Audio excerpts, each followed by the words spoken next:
Cool. We are live. Hello. Good morning. Hello, hello. Have lunch. I mean, there's like always a couple of seconds, like up to 30 seconds sometimes for like LinkedIn to kind of catch up.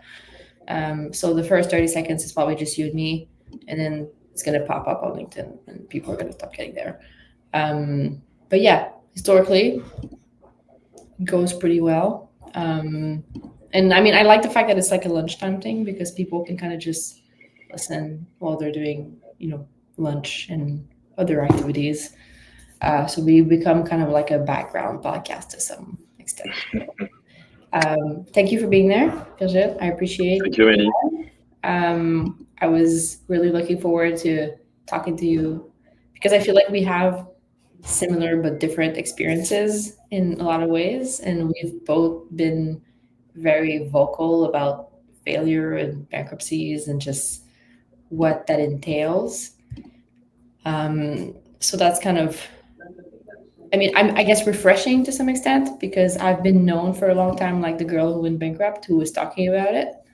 Um, and now you're kind of coming out of the woodwork and advocating for a lot of the stuff that I'm advocating for.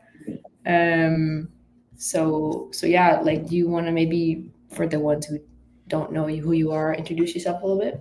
Sure, sure. I'm so happy to be with you today. So, like you, I'm a founder. So, I made a few companies. My last one I led to bankruptcy in a sense was my fifth one, but I work on 12 entrepreneurial projects in many, I will say, broad topics from medicals, AI, but a lot in telecom and content. I'm really coming from telecom and content because I'm a consumer first. So I basically wanted to work on what I was consuming, which was movies and then videos. And so made a few startups, had some success, met great people, great community. Originally from France, my last startup as my co-founder was in Quebec. Led me to move to Quebec at a moment where I, with my family, wanted to live something different. So we choose to move to Canada and especially Montreal because For the business or prior to the business? for the business, really for the business, it was an opportunity to say, okay, I won't find a job at a US company or Japanese company. That was the two countries I was looking at. So let's Yeah. create my own job. So let's create a startup. Mhm. And I was lucky to do that with one good friend who moved to Quebec 15 years prior. And and Montreal was quite a natural choice, not because you speak French, it was easier for me or my wife, but more Mhm. because it's a fusion between US culture and European culture. And especially Yeah. one specific, really important for me in terms of diversity and others topics, Mhm. is the fact that people from the different communities, they live all together, blended. In Yeah. my backyard, I have people coming from Honduras, Denmark, Ontario, US, Quebec. That's what I really loved about Montreal. So I started company, like many journey. We started with bootstrap, made tech, we raised money from Canadian VCs. Then we pivot, and that pivot led us to have quite a significant growth and create one of the first company of its kind in social commerce in Western country. So we went from bootstrapping to being in Wall Street Journal, having Wow. people for all the social media platform calling us to say, hey, we want to know more about you. I have a lot of inbound requests from partners at large VC firms.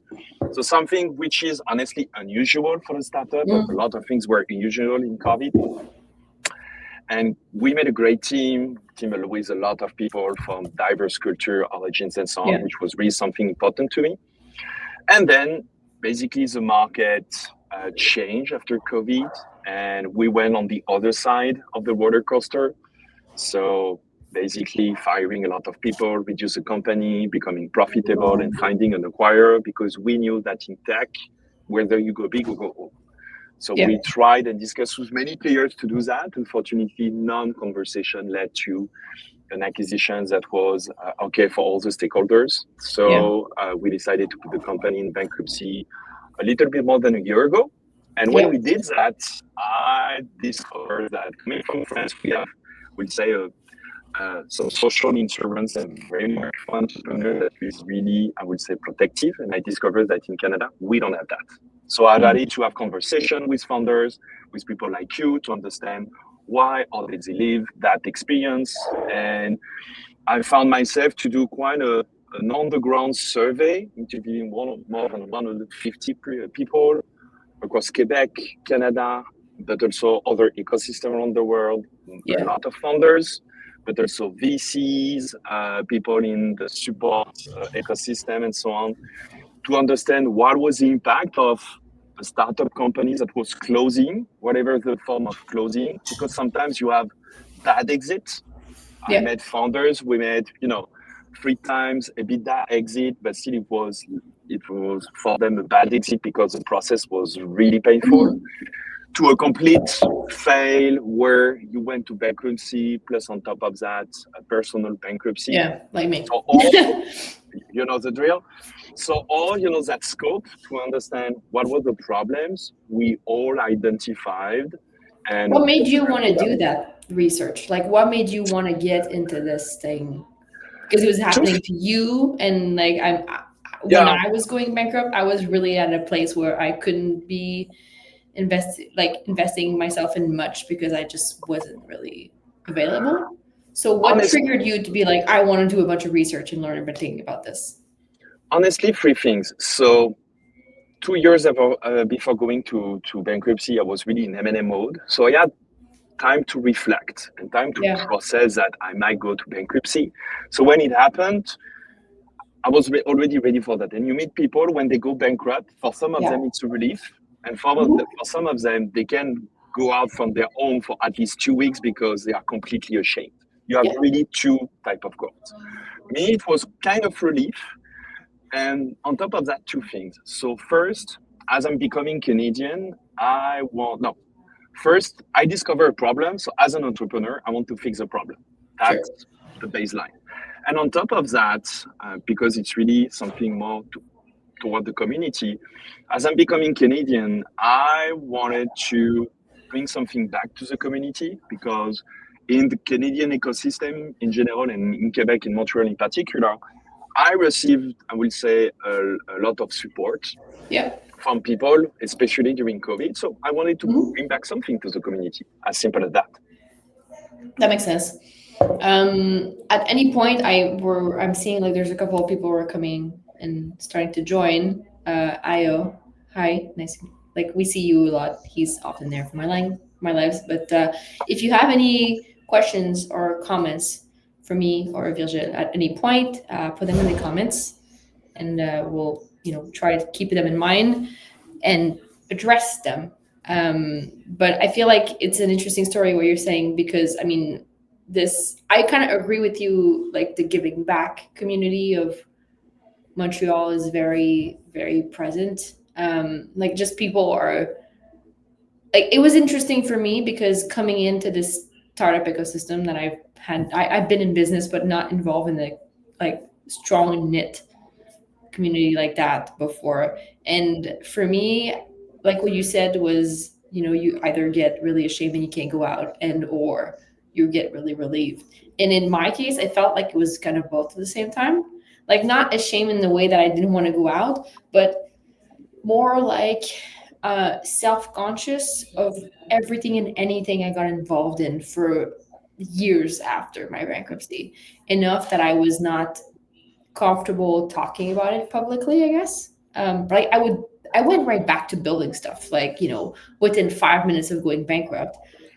But I didn't want to talk about it because I felt this pressure or the expectation that people had towards me because of the success, by the typical kind of metric that my business had before going bankrupt. Is this something that happened to you as well?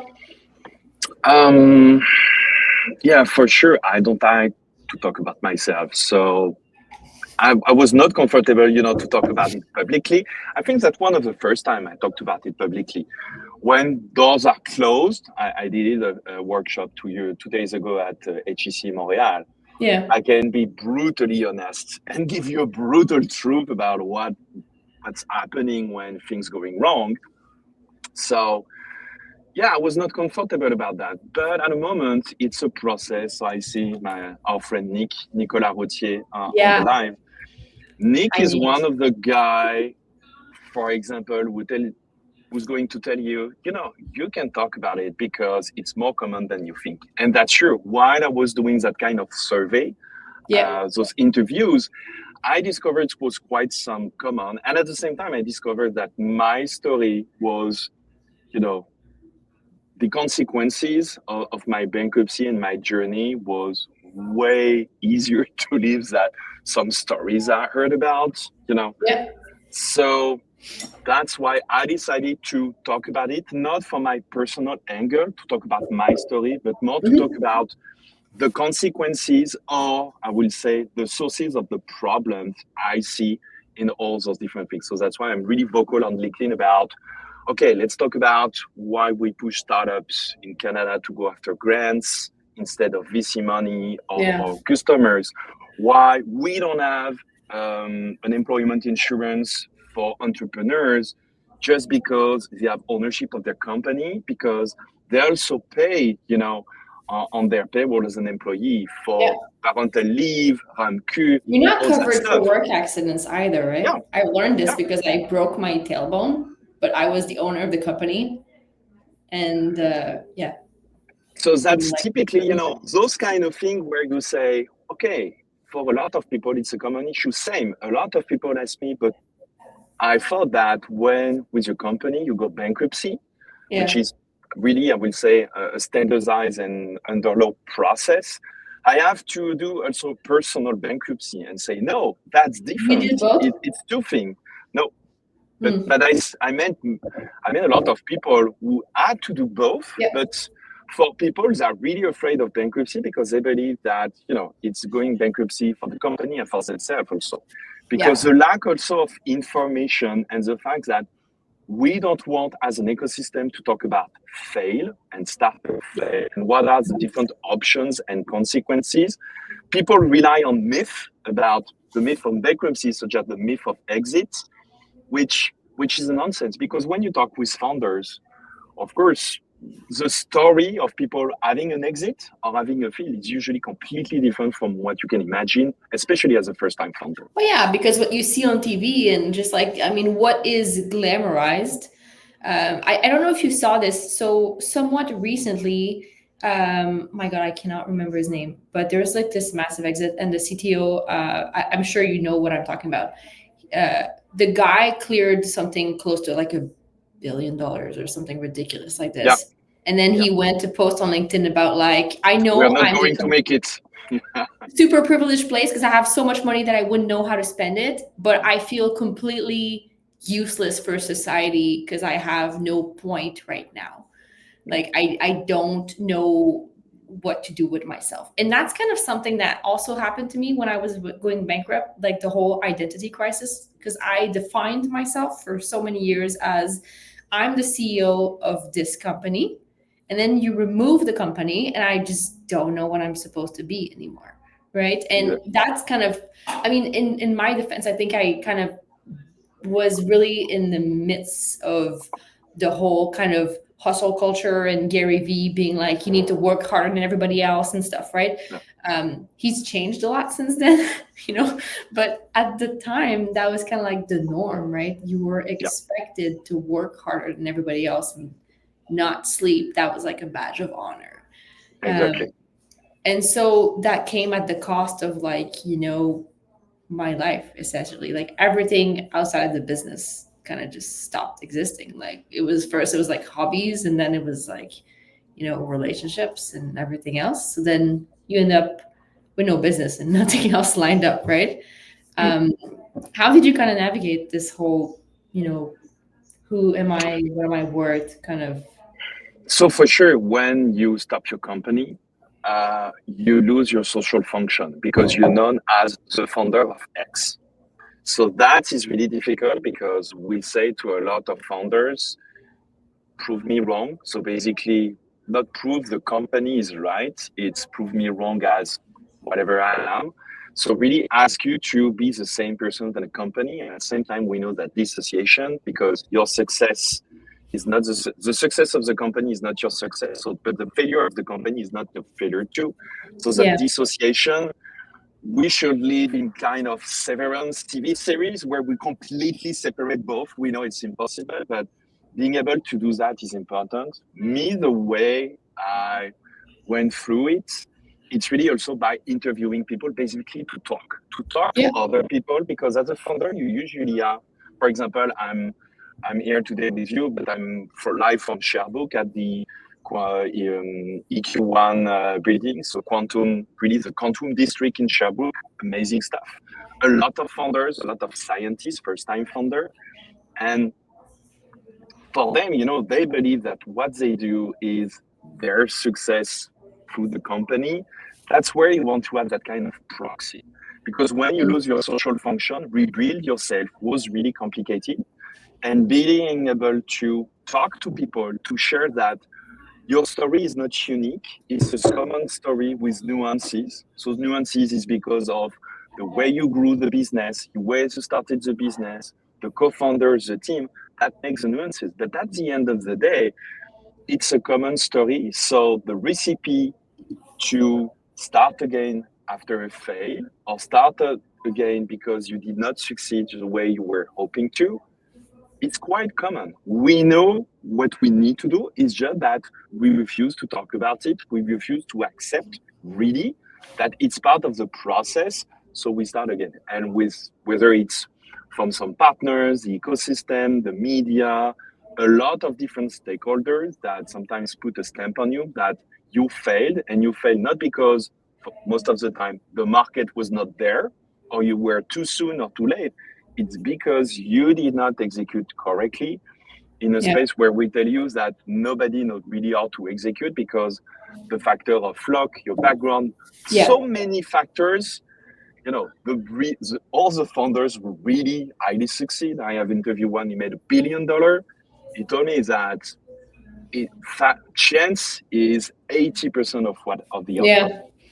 What do you feel about like because I mean if we're starting to look at reasons for things not working, I think it's really easy to go with like a gigantic list, right?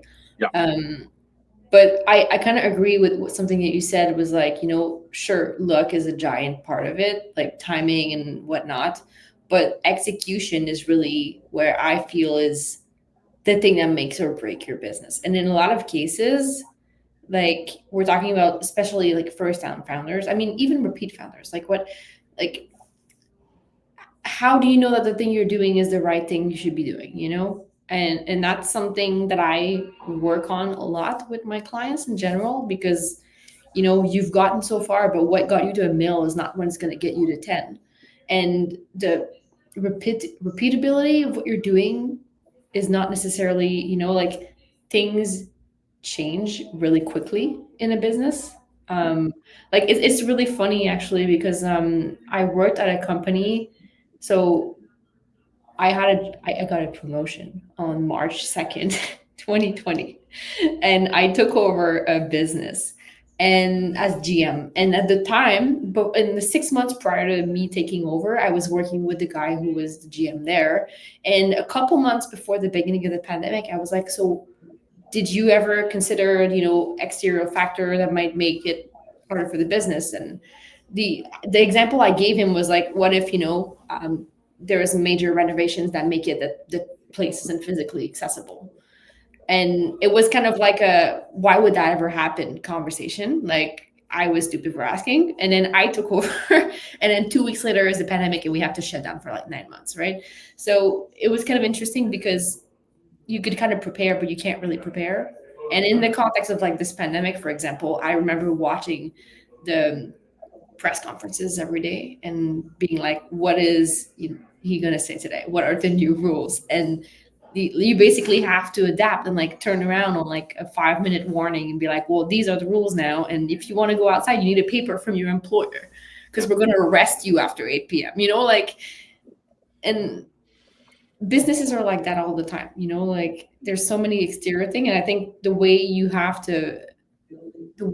choose to be in spite of all those things that you can't control is really what kind of makes you a really good founder versus I guess okay one?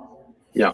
Like, For me, I will say it's a question of skills and capabilities. So you come with soft skills, yeah, communication, leadership, emotional intelligence. You come with hard skills, so you've done computer science whatsoever, and then you have the experience skills. yeah, So everything you have through your learning, professional or personal, that at a moment you have time to process, to reflect, even to mature, if we were talking about wine or cheese, so you can transform those experiences into capabilities and skills. And for me, a good entrepreneur, and that's why we'll talk later about chapter, but one key element we're missing today is that for first time founder, you cannot expect from them to know everything and to be able to face all the situations. It takes a toolbox that is full enough of different soft skills, hard skills, and experience skills so you can face the situation. I won't say you will have the right answer, but I will say you can face the situation more confidently that without any knowledge. Because for a lot of first time founder, when you face a situation, give you an example. With Livescale, we received an inbound conversation, which yeah, basically was, we want to buy you. And yeah, we want to buy you. It was a large high player in the financial industry. We didn't knew the amount, but we knew that the amount was significant. I didn't have the toolbox to yeah. understand what was, the small signs and how to handle that conversation to the next step. Because So you've never done after, it before.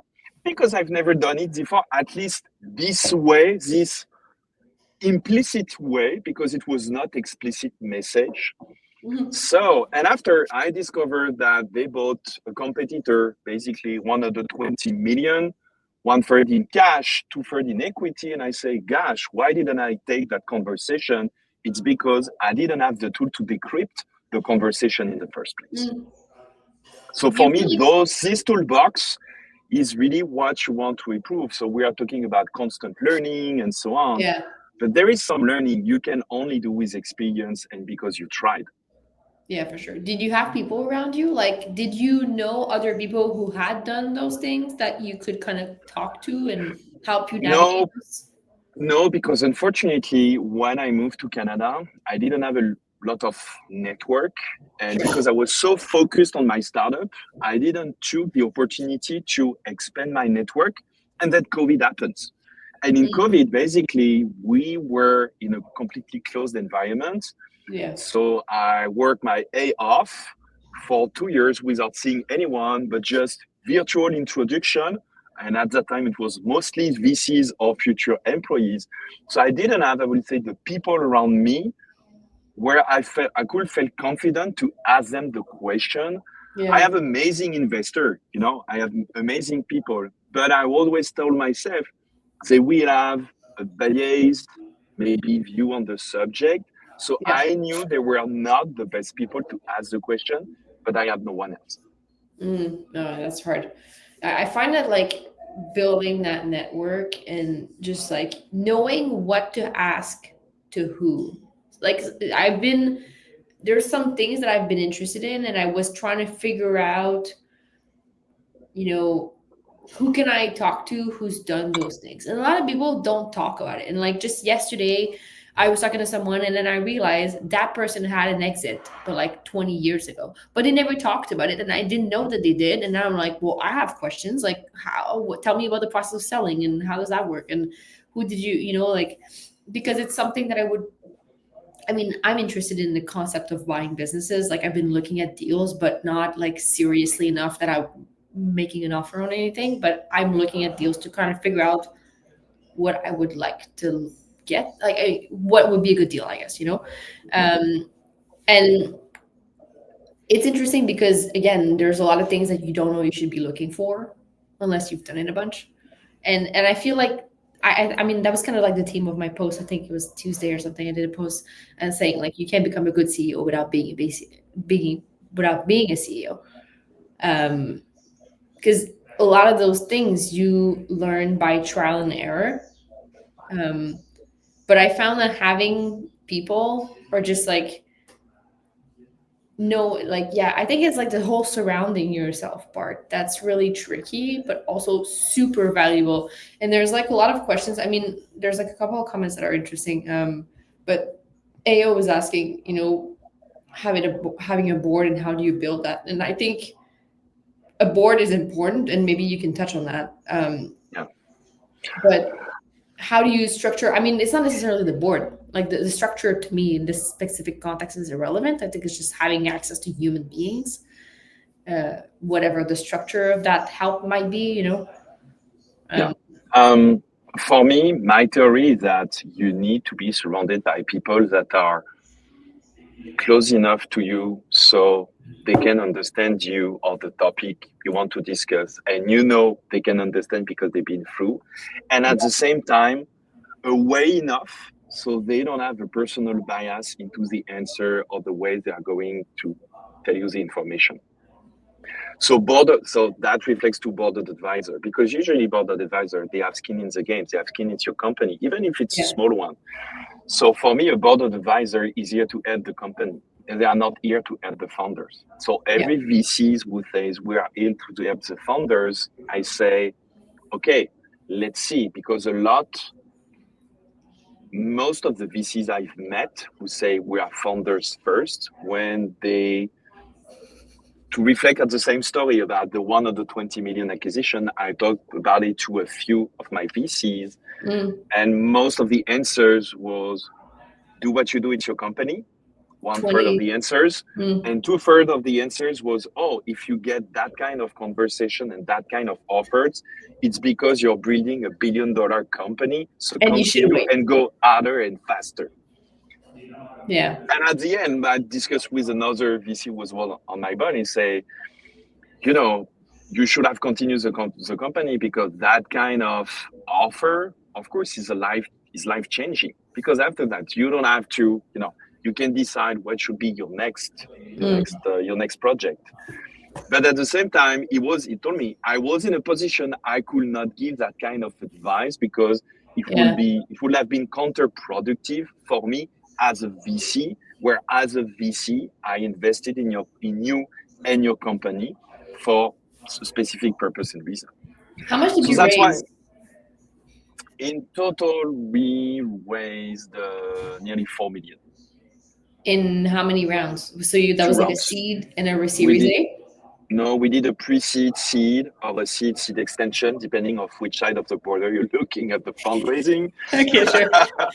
But Um, yeah, two round of fundraising. and so, okay, you raised 4 million, you got an offer for 20, and basically, yeah, that's 120, 120, 120 120. mil. Yeah.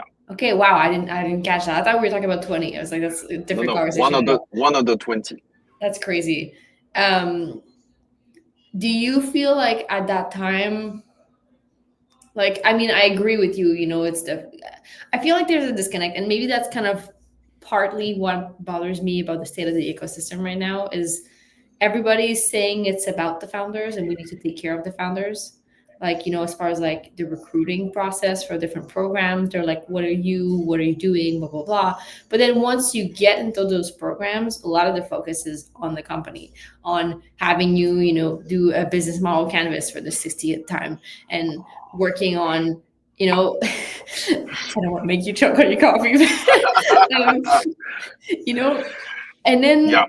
the entrepreneur, the person, like, there a lot of I've had one investor. I did not raise 4 million. I raised like close to one, but at the time one of the angels who invested in my round said he was the one who was the most skeptical about my business model, and he did not shy away from saying it. But he was like, I know that whatever you're up to after will be, interesting and relevant. So that's kind of why he ended up investing in my company. Um, but he was the only one who was kind of there for me. And he was also one of the only ones who was available for me to talk to him.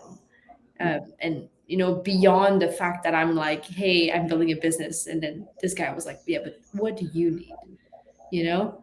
And that's kind of, and this was, again, 2016. So a lot of change since then. But I feel that if we kind of get to a place where we have more people believing in people, because it's all about the business, like how much money can your business make. But there's also something about people who've done it before, and I guess that's kind of why you're also interested in repeat founders. Um, the ones who've done it before understand what's at stake, as far as like not just chasing every single opportunity ever and focusing on this is what's actually going to move the needle.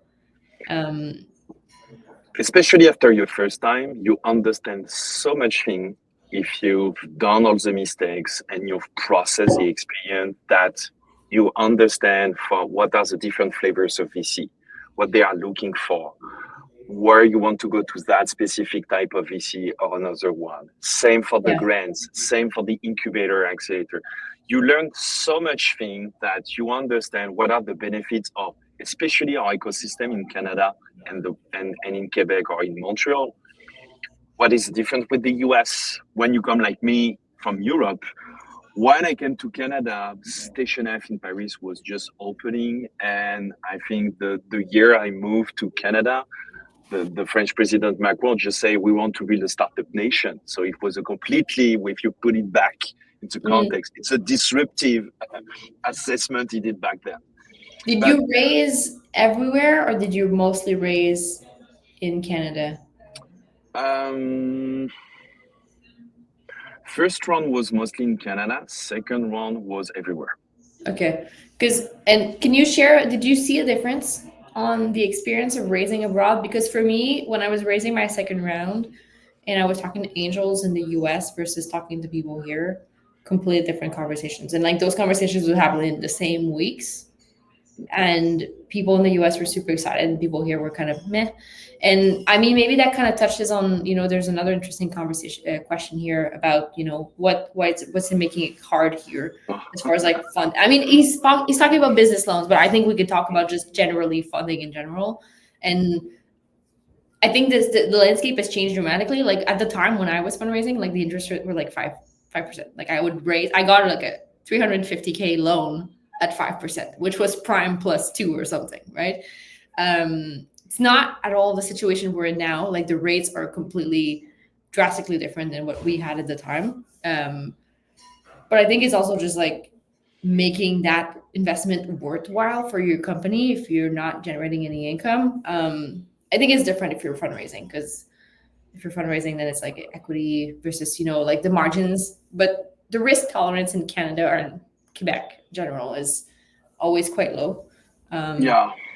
Is it The easier for biggest, you abroad? yeah, the way I summarize it, I usually say that in Canada, we ask you to build unicorn like a family owned business manager. So we want you to be conservative, but at the same time, we want performance, which honestly doesn't work because in the US, we want you to build unicorns. And if we lose the money at it, that's okay. We Yeah. want you to do, try, success or fail, but in a timeline that is critical. So the fundraising process in the US, the famous fast yes or fast no, comes way faster than in Canada, where we might ask you to achieve some milestone. And the problem, and it's not only a problem of the VC mentality at the moment. We need also to back the church at the center of the village. Founders in Canada, because they live under the perfusion of the Silicon Valley myth, they go to the market to raise money from VCs with some KPI. They believe that they will get money in the US, which Mm. honestly is not sure because they are not based in the US. Yeah. So sometimes the blueprint they use to raise funds is the one that is influenced by the Silicon Valley for Canadian reality. So it doesn't match. And the other way works either. So for me, it's more about the problem we have in Canada or even in Quebec is we haven't aligned what we are as a country, what we are in terms of Canadian culture with, I will say, a pattern, a blueprint we want for tech startup. Whether it's deep tech or whether it's SaaS now AI business, so that capacity to go fast. Okay, but if you go fast, it means you want to take some risk because when you go Yeah. fast, you have to cut some corners.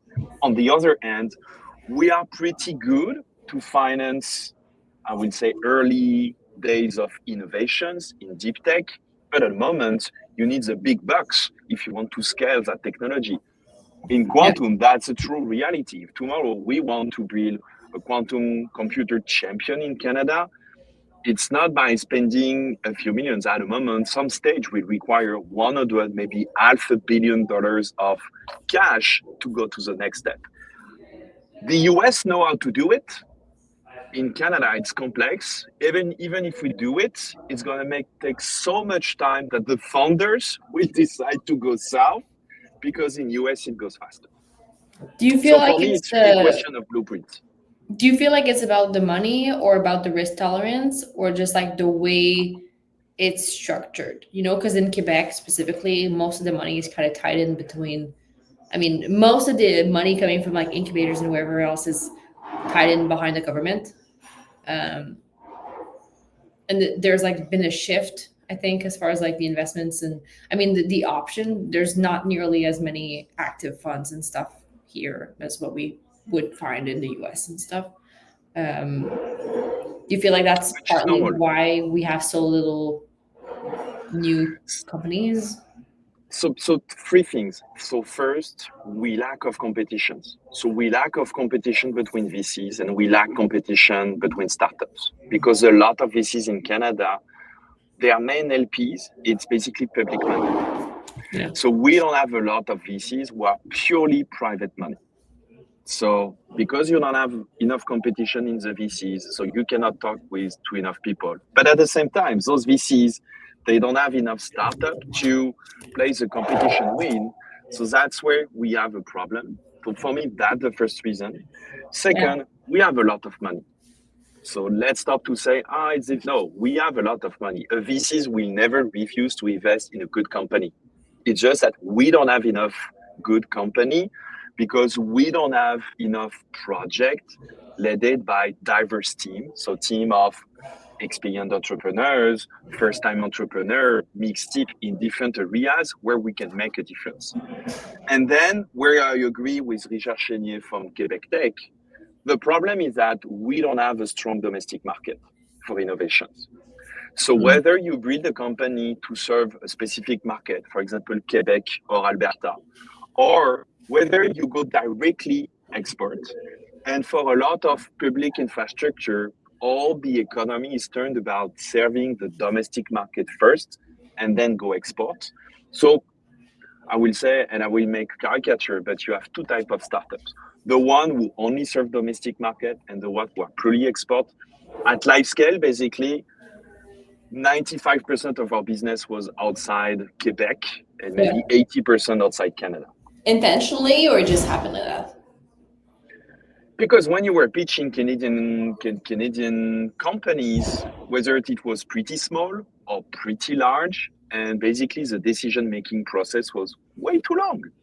In the US, it's basically, you can do it. Yes, we can. How much is it? Oh, it's expensive, but that's okay. Let's do the check and let's start. So that's why you have also, I've discussed with some founders who told me, for that startup, we started directly in the US market, and you have a bunch of middle-sized customer who can, put in motion purchase order for hundreds of thousands of dollars, quite with a decision process that take weeks, not months. So that whole process, I will say, have an impact. We cannot change everything. So for me, the biggest point is, as we cannot change everything, and a lot of people, we know the problems, and we know the problems for 20 years, right? Okay, what do we know now where we can evolve the situation? Because when we want to transform it, it doesn't work, because you were talking about startup in incubators and accelerators. We interview the founders, but at the end of the day, the KPI you look, it's how much business, how much jobs, and how much fundraising those startups have made, where the focus is supposed to be on the founder. Yeah. And I understand those incubators where basically for them to get the money they get to run those business, the KPI is on the business, not on the founder. But if you don't have enough founders, not even good founders, but enough founders with a diversity of background and experience to start business fail and then get some success, it's gonna be complicated for our economy. For sure. I've had a few conversations with people who are in the ecosystems who are working on different levels of incubators and kind of para government organizations who kind of all seem to agree that the KPIs and the model for how those, you know, infrastructures function doesn't make sense because it's kind of encouraging, um, you know, it's making the game about being in a program rather than building a business, which is kind of shifting the focus of where you should be as an entrepreneur. And I'm saying this because I had like a client I worked with for the better part of a year who was recruiting by an incubator. They were in a program for another program that they didn't qualify for just so they could reach the milestones of like, we interviewed this many companies. Um, and to some extent, like, I mean, I find it a bit frustrating considering that it requires a lot of time and a lot of documents to produce and to kind of go through that flow only to be told, oh yeah, you don't fit. And we're like, well, you knew that we didn't fit because you helped us for 6 months, you know? Um, and I find that there's a kind of disconnect between, you know, what we say we want for the ecosystem and the way we're going about fixing that. And, you know, we had major, I mean, there's still Startup Fest, which has been, you know, I think the flagship kind of thing, but we lost, you know, Nomin House. We lost a couple of big events that were meant at kind of building and getting the community up and stuff. And I think having some kind of, and I've been looking at like, you know, the way Ontario is doing it. And here we went the kind of explosive route of we have one for everything rather than where they went was we're going to centralize all the resources in one place. And so there's like what, 2 incubators in Toronto, and that's kind of like, but they're much bigger and structured in a way where, and I'm not saying that's the solution, but I'm just wondering if there's a way to get a broader impact and kind of just help entrepreneurs regardless of the point they're at, you know? Yeah. Because at the end of the day, if you need to become a CEO and if you learn how to do it, like you need to get an, an opportunity to do that. And I have a lot of companies that I've talked to at some points who were like, we try to get into this program, but we were told that in order to qualify, we would need to rebuild the thing we did because it wasn't in the criteria that they wanted it, you know? Because for them, the value is the technology, not the value proposition or the fact that we're making money, you know? And I find that confusing. I feel like we're getting mixed messages from what we should be doing. Because same for me, that the problem of the blueprint, because we want to achieve some results that is disconnected from the forces we have at the province or at the country. So you cannot say we want to create jobs where on the same time we invest on only basically first-time founder, or we invest on scientific transfer because we create a lot of IP in Canada and we want to make business. But at the moment, it means that you will need to kill some business, some of those startups, because yes, the technology is great, but it's not going to make a business. And the other way around, sometimes you have a great technology, a few customers, and you want to accelerate on that because you want to give an opportunity to create a huge business that is going to make a lot of ROI for our economy, for our communities. So for me, that's less about we do things wrong, we should destroy everything, and we should do as we do in Ontario or as we do in Silicon Valley or other, basically trying to reproduce a playbook into a country, a region, a province that works differently, that is expecting different ROI. So for me, that's really what we need. So that's why people who are all blaming the VCs, they are wrong. The people who are blaming all the incubator and accelerator, they are not right. Nothing is black and white. And everybody wants to say, everything is black and white. This is a solution. No, we have to come back to a world where we know it's a question of nuances. So we have to address the different problems. We have to look, and that's the biggest issue we have in Canada, not to multiply the same answer to one common problem. Yeah, of course. We have that. You look at the scientific level, we have the CNRC at the federal level and the CCTT at the provincial level here in Quebec. Sometimes you feel the things are completely disconnected, and in some innovation fair, you hear basically two organisms with exactly the same pitch, and you say, but why they don't work together? It doesn't make sense for some people. So that's why we want to go back to those nuances, and we want to address, I would say, a cohort of specific problems, the same way we used before. For example, I discuss a lot with Simran at Elantech because we share a lot of, I would say, common subjects. And same, you want to address not only, I will say, future primal first-time entrepreneur going out from universities. You want to address maybe immigrants in tech. You want to address the underdog. Why somebody who's building a company cannot have access to some grants and has to go into an incubator and accelerator if he doesn't need to do that. Because at the moment, we decided that it's a warranty that if you go for an incubator and accelerator, it will help you maybe to improve your chance of success. But you see no numbers or study about that. Yeah. For example, and it applies for me to specific and same from incubators, accelerators. For example, I work with a datapreneur at Millennium Québécois, so Université de Montréal. The point is, yes, we want to create business, but we want to create the entrepreneurs of tomorrow. But the KPIs are many business that are going out of the program, where in fact, what we want to do is having the entrepreneurs of tomorrow, whether they start a business today or in 5 years. Sure. Because sometimes it takes you some on-the-ground experience working with, a blue collar firm, discovering that, it's not the job you've been dreaming of, and there is something that, calls you inside your guts, and that's what you want to do, that's the problem you want to fix. And then you might become an efficient entrepreneur. Sure. And so what's your position with Chapter? Like, how are you trying to address this situation with it? So with Chapter, it's really the goal to how you go from one chapter of your entrepreneur journey to the next.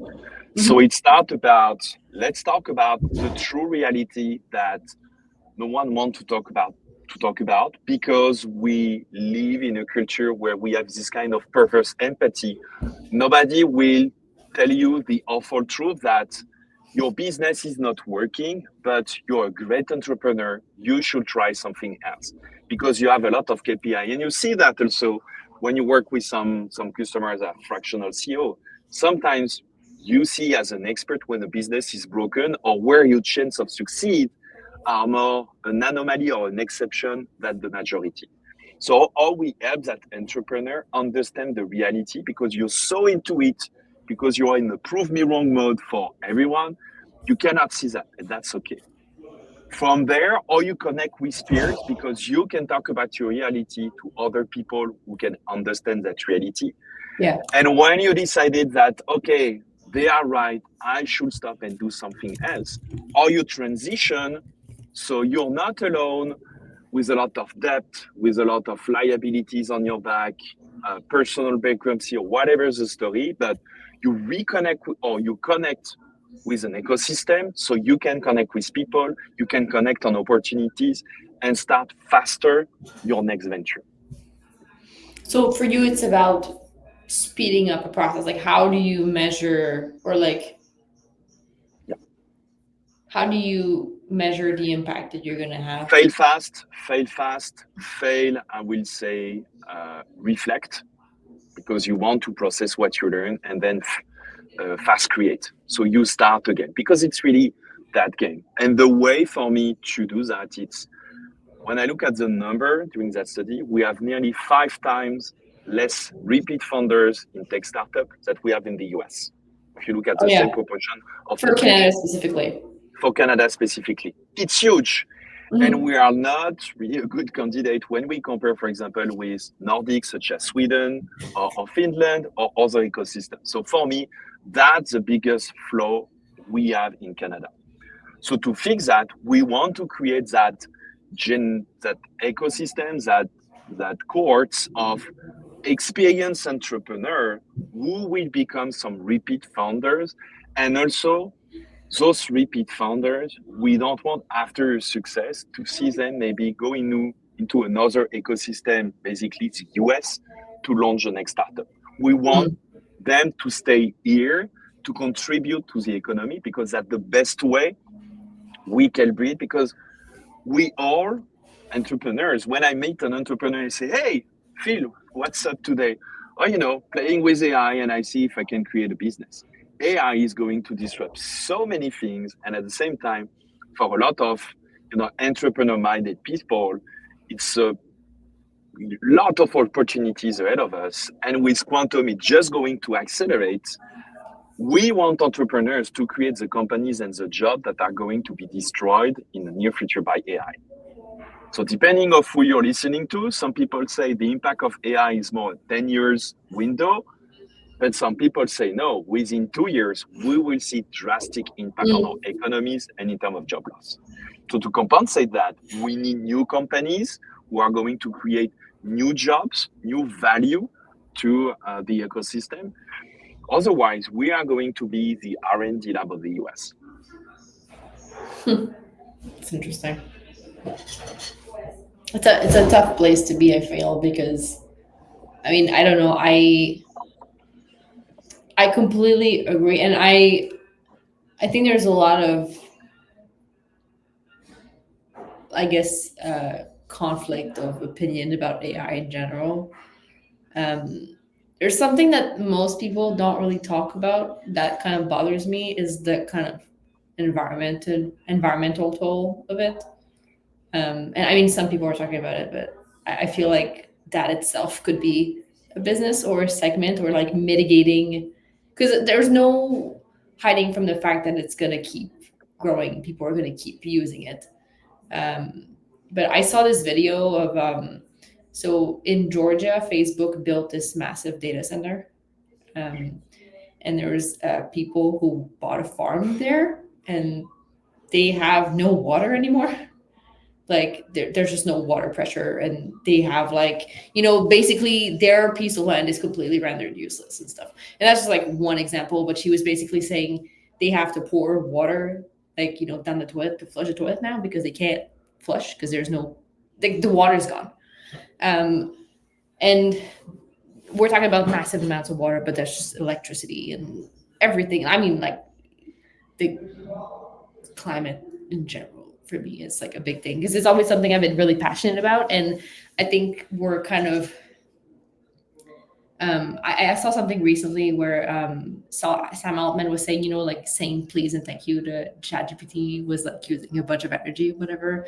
And then sure, but like, what are we talking about? Like, how do you measure that? And like, I think we need to do a better job of like explaining the impact of those things, like to society, like just in general. It's like, when you generate these stupid starter pack things that everyone has on LinkedIn that had no value whatsoever, like what's the opportunity cost? Like how much are we talking about? And I agree with you. There's a lot of value for disruption from AI, but there are so many usage that we make out of it that are completely worthless. Like, search results on Google. It's like if I'm looking for someone's age, I don't need an AI result. Wikipedia because that does that just fine. So we I think it's need also really another hour to talk about that, but Yeah, I know exactly. We should do another episode just to talk about. My take on this is, we basically are humans, so we are lazy. So we prefer to use solution engines such as ChatGPT than a search engines and Google, because it's easier to ask something to ChatGPT, get the answer, instead of looking for the results in Google to search for the right answer. And once you realize that, it's a pity, because it means that, as we have a solution that we know pollute, because data is always pollute the environment. And today, I'm less on climate change than diversity and inclusion on my end. Yeah. And diversity and inclusion is something that it's noise today Yeah. in public communication. It's even worse. People can come at you, especially me. I'm a wide, tall guy of 35. So when I talk about diversity, people come to me and say, why are you legit to talk about it? I say, yeah, Yeah. but it's still a problem whether I'm legit or not. We have to take care about that. But for climate change, same. But the thing is, and the mood today is, it's going to happen. So whether we let, Yeah. and that the same reflection you see in Asia, I have some family in Japan and South Korea, but in Southeast Asia, Europe, or even Africa, they say if you don't do something, if we don't enter the race, the Yeah. way we can to create something on which we have uh, a bit of control, US and China are going to dominate the world with AI. So Mhm. we know it's a high cost, but we still have to enter the race because the US, exactly what you explained, when you see that Microsoft is hiring people to basically manage nuclear plants and build nuclear plants, we are way we're really away from building only data center because it's Yeah. nuclear. And nuclear people say it's clean energy, but 10 years ago, everybody knew was saying that it's not clean energy. Yeah, And I but think that's the truth true. is in the middle.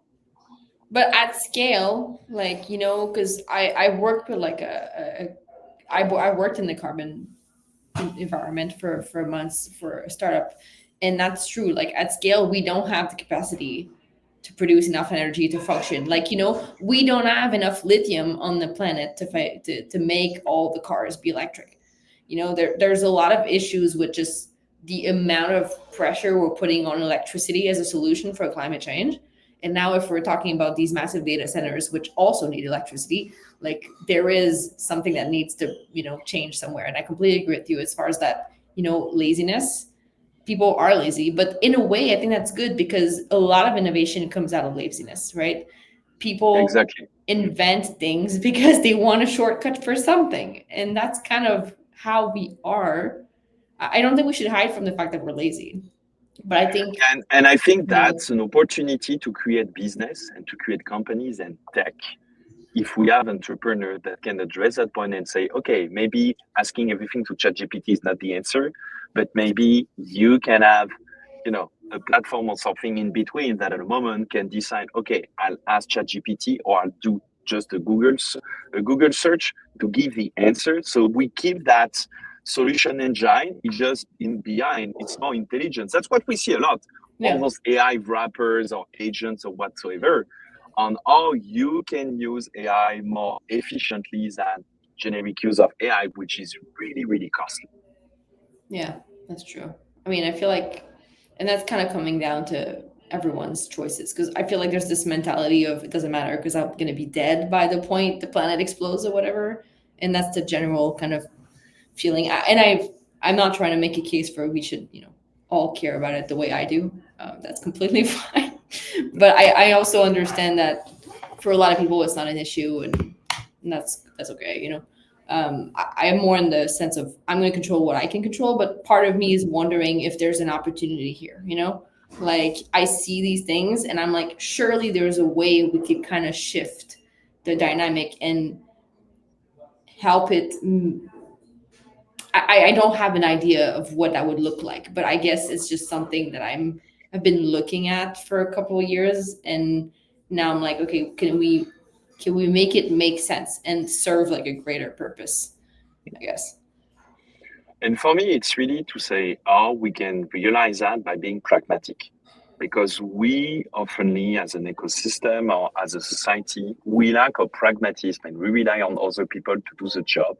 Where sometimes you can do the job, at least a little part of it. For example, when I had offices with my previous company, I was the one to switch off the screens. Yeah, but we don't need to do that. Yeah, but if you can save, at least a Mhm. few watts of energy and everybody does that, at least maybe you can save a nuclear plant somewhere in the world.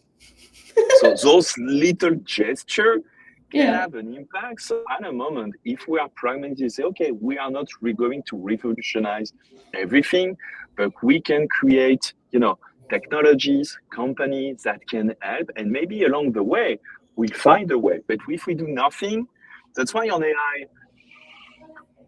it's so massive. Last time I was taking coffee with my wife, we were on the plateau in Montreal, and I entered the coffee, and all everybody they have an open Chat GPT or Cloud window on their laptop.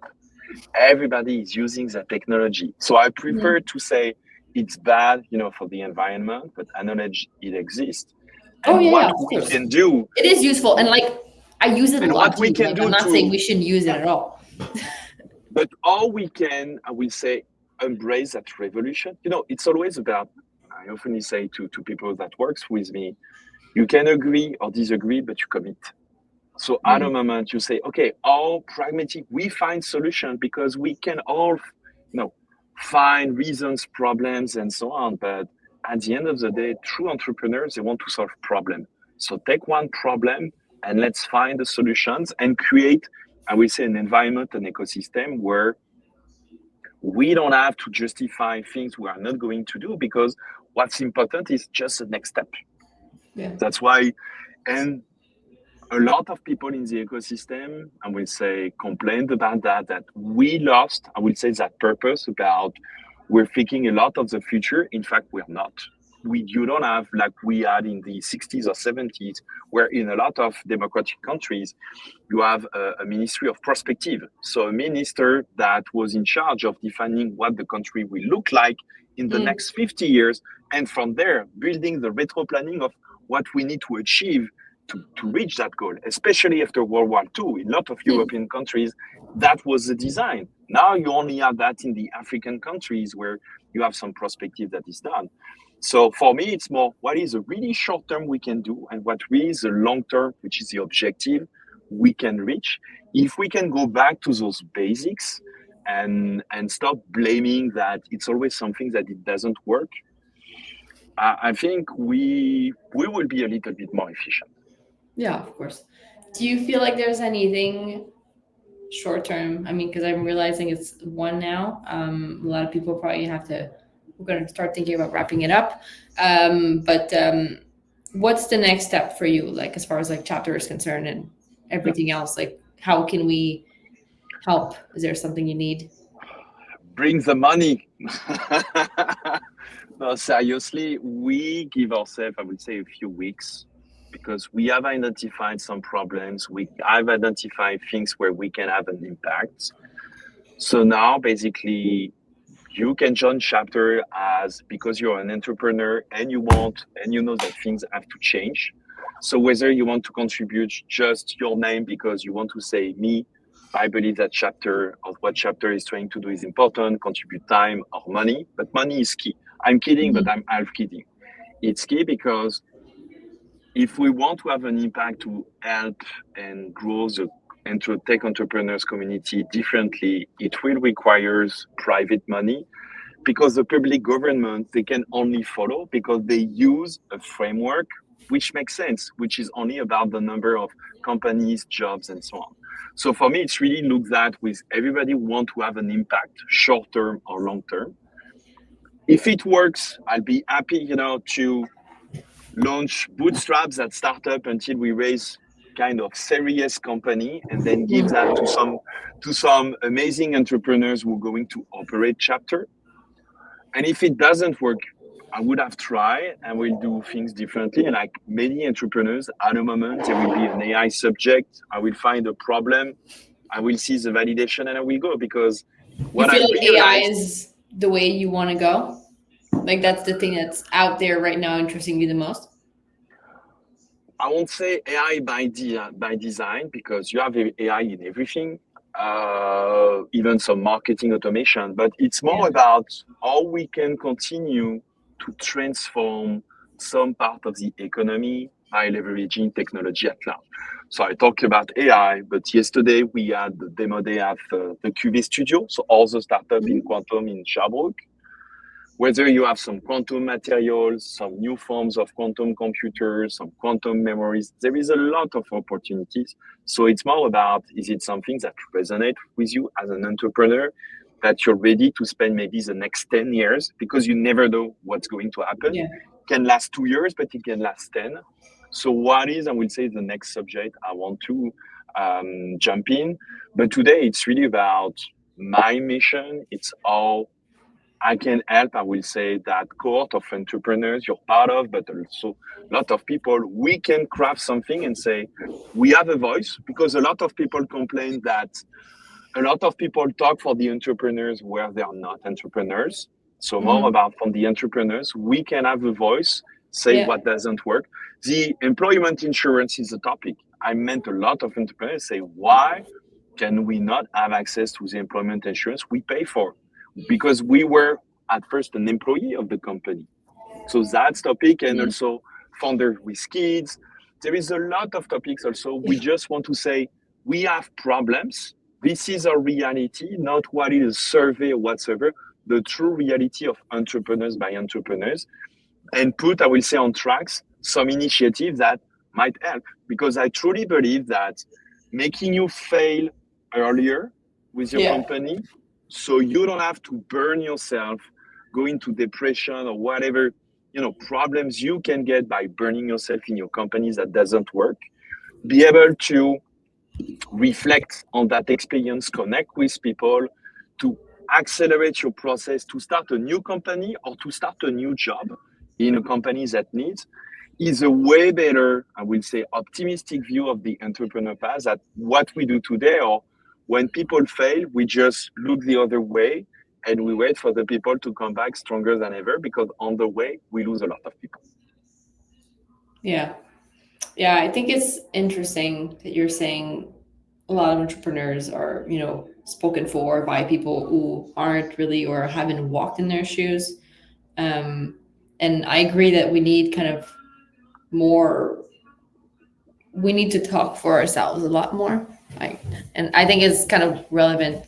I think that's why partly chapter is so relevant right now, and I appreciate the fact that you're targeting the repeatability of founders in a way, because I think it's a thing, like, post bankruptcy, like, or whatever situation, right? You might just decide to stop and go bankrupt, and it's not public and no one knows. But the fact that it happens, um, if we can normalize the fact that that's part of the process to get to a bigger or more successful endeavor, regardless of the scale of it, it might make more sense for people to want to keep trying. But you need to try once to know if that's something you're Yeah. into or not, I guess. Mm. Um, anyway, it's interesting. I think it's like a good place to stop, maybe, unless you have a last maybe word for to No, I wrap up. think you summarized it. It was really a pleasure to have that conversation. And you know Yeah, what? I'm We glad to should have. do it more regularly to talk about topics, because we started to talk about AI, and I'm pretty sure we have a lot of things to say about AI and other It subjects. was so unexpected. I was like, do I want to go there? But also, it's like, I don't know. It's And a same deeper. at, and same at, and same at diversity. I was surprised because, again, between closed door, I talk a lot about diversity and inclusion because it's a bad word in the US, and in Canada we still have some initiative around that, but Taboo. we Yeah. don't scream it on the roof. But it's important because for me, when you look at the Canadian culture and the pillars, that multicultural aspect is really something important. That's one of the reasons I came to Canada also, to be honest. So, and we want to make a trend of Canada that diversity and inclusivity topic. Sure, maybe we want to equilibrate the balance, because for a lot of people we went too far. Okay, we can hear it, but at the same time, we want to leverage that diversity, equity, and inclusion. Yeah. Yeah. I think it's, I mean, I feel like I've been, and we're going to wrap up on this because I have something else after, but I've been, because I'm a woman. And when I started, um, I was like, what, 23. So I was like, a kid. And everyone was kind of um, making a big deal about my age. Like that was the most impressive thing about me somehow, not the fact that I was raising money or building this giant company. And it felt kind of weird and wrong to be celebrated for being a woman more than for being an entrepreneur, you know? And Yeah. it was kind of like there's a point. I remember giving an interview one time, and this woman was like, "Oh, you know, because she wanted to make it all about women and this and this." And I was like, "I'm not a fucking rock star, you know? Like, I'm just building this thing that I wanted to see exist. Like, and the fact that I am a girl has nothing to do with it. It Like, should be I normality. It understand." should be normality, not an exception, basically. Yeah, and I understand wanting to put more attention on it because, you know, there's a lot more men naturally who are in business and stuff, and that's completely okay. But I think there's a way to go about it, I guess. And um, I don't know. I feel like if funding was even, if like, you know, there's a lot of bias. Like, I've been asked when I was fundraising if I was planning on having kids and what my timeline was, because that was somehow relevant to investing in my company. You know, and no guy has ever been asked that question, you know, like it's just like that's the kind of stuff I would want to talk about and not have to deal with as a woman. Not, oh, you're a woman here, you know, like anyway. But I'm happy to do another conversation at some point with you and talk about diversity. I think that's a good one to have We'll too, do for sure. especially as a straight white man. I feel like that's kind of cool. And me as a white dude. No, but for real. Like I think there's a taboo about it, and a lot of guys are kind of uncomfortable with this situation because it's like you feel like you're the enemy somehow, but you know you're not. Oh, like you're part of the solution too. I No, think. but If for me, when I say that, your religion, sexual orientation, or your race should not be a topic and I was saying that in 2020, I still mean it because, as you say, for a lot of people, it it's still sometimes a subject. Where for me, yeah, it shouldn't. cool. Well, let's do it. Right? Let's put something in the calendar for at some point this summer, and we can resume later. Great. If you're still here and it's been like an hour and 12 minutes, thank you. If you have other questions and follow up, Virgile didn't put his last name in here, but he's in the event somewhere above here, so you can find him there. And he speaks French, if you hadn't noticed. He has a lot of interesting things to say. And if you want to learn more about Chapter, I highly suggest that you look it up. And if there's any way we could support you, I would love for that to happen for you. Cool. Great. Well, thank you so much for being there, Virgile. And hope you have a good rest of the day, guys. Thank you, everyone. Bye bye.